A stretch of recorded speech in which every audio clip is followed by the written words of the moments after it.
Hello everyone, welcome to econ by Surabhi where economics make easy and exam oriented. तो जैसे कि last video में हमने करा था सेंट्रल बैंक एंड उसके मेजर्स करे थे, विच वन क्वांटिटेटिव मेजर्स हमने करे थे। तो आज की वीडियो में मैं आपको करवाऊंगी क्वालिटेटिव मेजर्स।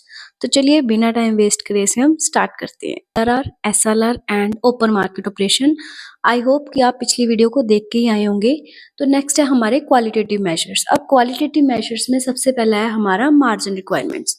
अब मार्जिन रिक्वायरमेंट का क्या मतलब होता है कि gap between the security and loan granted.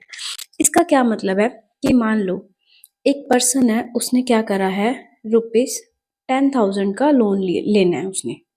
ठीक है, 10,000 का उसने लोन लेना है एंड जो उसने सिक्योरिटी रखी है, सिक्योरिटी आप समझते ही होंगे कि जैसे मान लो कि जब भी आप किसी चीज कोई लोन लेते हो तो उसके ऊपर आपको कोई सिक्योरिटी जमा करवानी पड़ती है कि जैसे हाउस लोन ले रहे हो, कार पे ले रहे हो, किसी व्हीकल पे लोन ले रहे हो। ठीक है, तो मान लो उसने सिक्योरिटी कितने की जमा करवाई है, ₹15,000। मतलब उसने अपने कोई 15,000 की कोई चीज को गहने रखा है। जब वो लोन पूरा कर देगा तो वो चीज उसे वापस मिल जाएगी।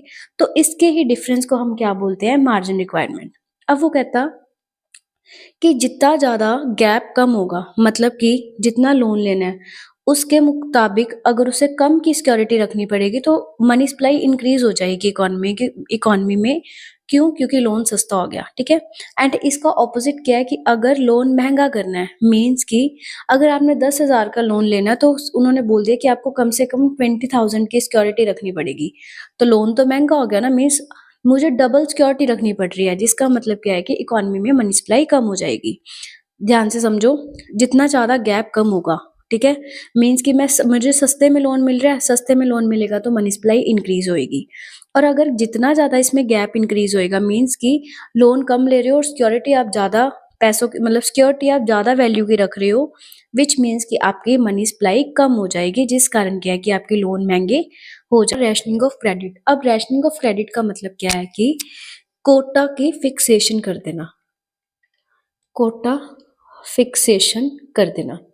अब इसका मतलब क्या होता है कि आरबीआई क्या करता है कि जैसे कि हमें पता है कि हमारी इकोनॉमी में 3 सेक्टर हैं। ठीक है, primary, secondary and service sector. ठीक है, तो हर सेक्टर को कितना कितना लोन मिलना चाहिए ये कौन डिसाइड करता है? आरबीआई डिसाइड करता है। और इसी को ही हम क्या बोलते हैं, rationing of credit. For example कि हमने बोल दिया कि जो 60% लोन है वो प्राइमरी सेक्टर को मिलना चाहिए, 20% सेकेंडरी एंड 20% ही हमारा सर्विस सेक्टर को। तो इस अकॉर्डिंग क्या करती है कि जो आरबीआई है, फिक्सेशन कर देती है हर सेक्टर के अकॉर्डिंग कि कौन से सेक्टर को कितना कितना लोन मिलना चाहिए। तो इसी को ही हम क्या बोलते हैं, rationing of credit. Qualitative measures थे वो थोड़े मुश्किल थे, बट क्वालिटेटिव मेजर्स तो बिल्कुल ईजी हैं। अब डायरेक्ट एक्शंस में क्या होता है कि आरबीआई है, डायरेक्टली एक्शन ले सकता है किसके खिलाफ, अपने मेंबर बैंक्स के खिलाफ। मान लो कि आरबीआई क्या करते हैं कि अगर उसका कोई भी जो मेंबर बैंक है उसके अकॉर्डिंग ना चले, उसके अकॉर्डिंग रेट्स ना सेट करे, तो वो उसके खिलाफ डायरेक्टली एक्शन ले सकता है। जैसे कि उसको वार्निंग्स वगैरह दे सकता है। अगर वार्निंग से भी काम ना चले तो उसको डायरेक्टली लाइक बंद, मतलब वार्निंग देना कि हाँ अगर आप काम अच्छे से नहीं कर रहे तो आपका ये हो जाएगा, मतलब धमकी वगैरह देना। ठीक है, डायरेक्टली एक्शन देना, क्योंकि हमने पढ़ा है ना कि आरबीआई क्या है, सुपरवाइज भी करता है कमर्शियल बैंक्स को।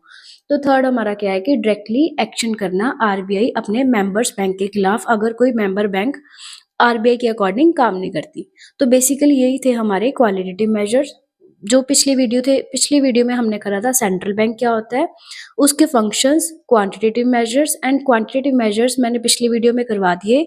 तो सिर्फ इसी वीडियो में मैंने क्वालिटेटिव मेजर्स को ही कवर करा है। और इसको मिला के आपका जो 6 मार्क्स का क्वेश्चन बनता है इस चैप्टर में से, कि जो आरबीआई है वो मनी सप्लाई को किस तरह से कंट्रोल करता है। तो आरबीआई बेसिकली 2 तरह के मेजर्स को यूज करता है।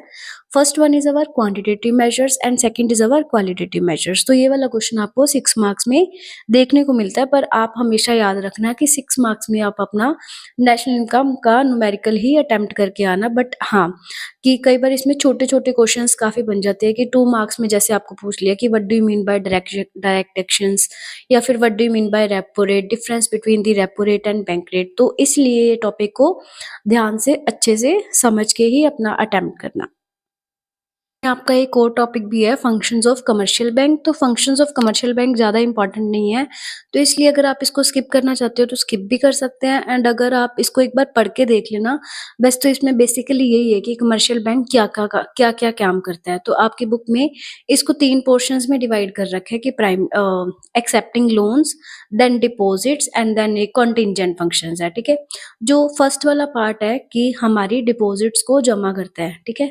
तो उसमें अलग-अलग वो बता रखे हैं कि कितने तरह के हमारे डिपॉज़िट्स होते हैं कि जैसे सेविंग अकाउंट हो गया, एफडी हो गया, होम सेफ अकाउंट हो गया।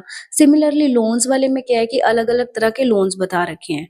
एंड थर्ड है हमारा कंटीजेंट फंक्शन। वैसे टॉपिक ज़्यादा इम्पोर्टेंट नहीं है, बट अगर आप इसको ऊपर-ऊपर से भी रीड आउट करोगे तो आपको अच्छे से समझ आ जाएगा, और अगर आपको ना समझ आए तो आप मेरे को कमेंट सेक्शन में कमेंट कर देना। लास्ट वीडियो में मैंने बोला था कि 2 मार्क्स के बारे में, तो आई थिंक काफ़ी बच्चों का, बहुत कम बच्चों का ये रिस्पॉन्स आया कि 2 मार्क्स करवाने चाहिए। तो मैं 2-3 दिन और वेट करती हूँ, नहीं तो मैं 1st ऑफ फरवरी से लाइव क्लासेस स्टार्ट कर लूँगी सिर्फ़ 2 मार्क्स के टॉपिक्स के लिए, जिसका टाइम रहेगा अराउंड 8 टू 8:30, क्योंकि इस टाइम तक ऑलमोस्ट सारे बच्चे भी फ्री हो जाते हैं और मैं भी फ्री हो जाऊँगी। जिसमें हम सिर्फ़ हाफ एन आवर या फिर 20 से मतलब 25 से 30 मिनट की क्लास रखेंगे, जिसमें मैं या तो आपको सिर्फ़ 2 मार्क्स ही अच्छे से कवर करवाऊँगी, क्योंकि 2 मार्क्स में ही मोस्ट ऑफ द बच्चों को ज़्यादा दिक्कत आती है। तो मिलते हैं नेक्स्ट वीडियो में, तब तक के लिए कीप लर्निंग एंड कीप